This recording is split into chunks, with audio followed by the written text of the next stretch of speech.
So after your child has had a concussion and they've maybe been to the ER and been checked out by the doctor, one of the things you can do for a concussion, or even just being born with having the cone head.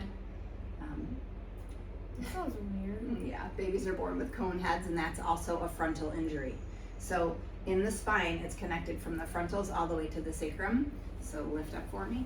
You can put one hand on the sacrum and one hand on the frontals, or let's say you had a concussion onto the top of the head, you're gonna hold the top of the head. People that had the ball in soccer, top of the head holds some shock in with the sacrum, almost like if you hit a nail from here, it would drive all the way down to the sacrum.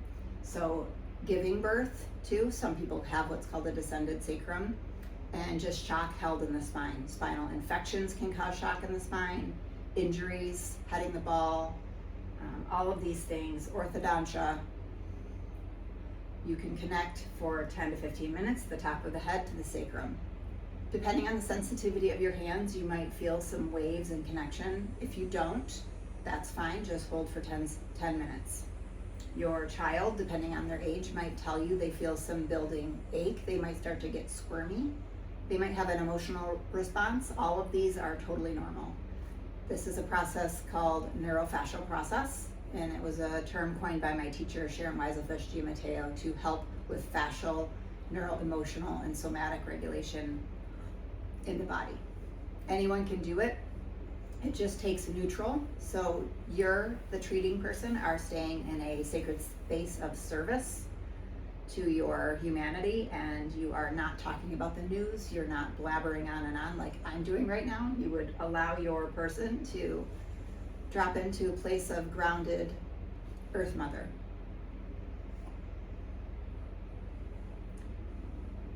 After you take the top of the head, you can move on to the heart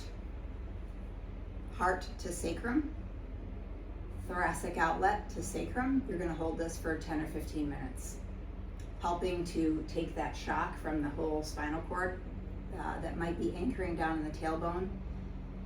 Any pelvic floor dysfunction, injuries, birth, tailbone slams, growth spurts that pull strongly on the dura. 10, 15 minutes on the top of the head. 15 minutes across the heart and thoracic outlet. You're having that communication, that neurofascial unwinding between the sacral, fascial restrictions, and the heart. Reflexogenic blood pressure, blood flow is all going to be unwinding under your hands. Bowel restrictions.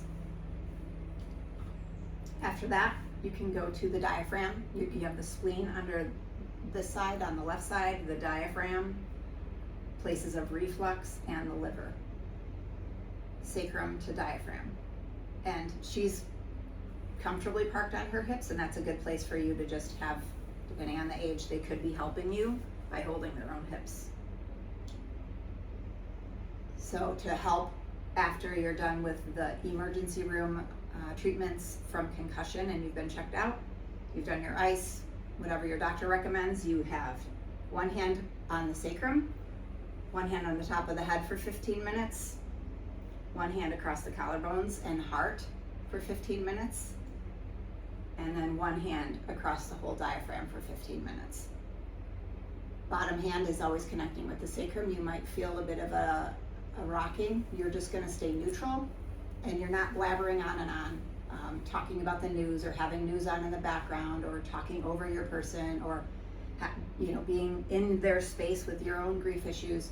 You are a neutral lightning rod, and you are just holding connections for their spine to let go of shock from concussions, infections, anything in the central line.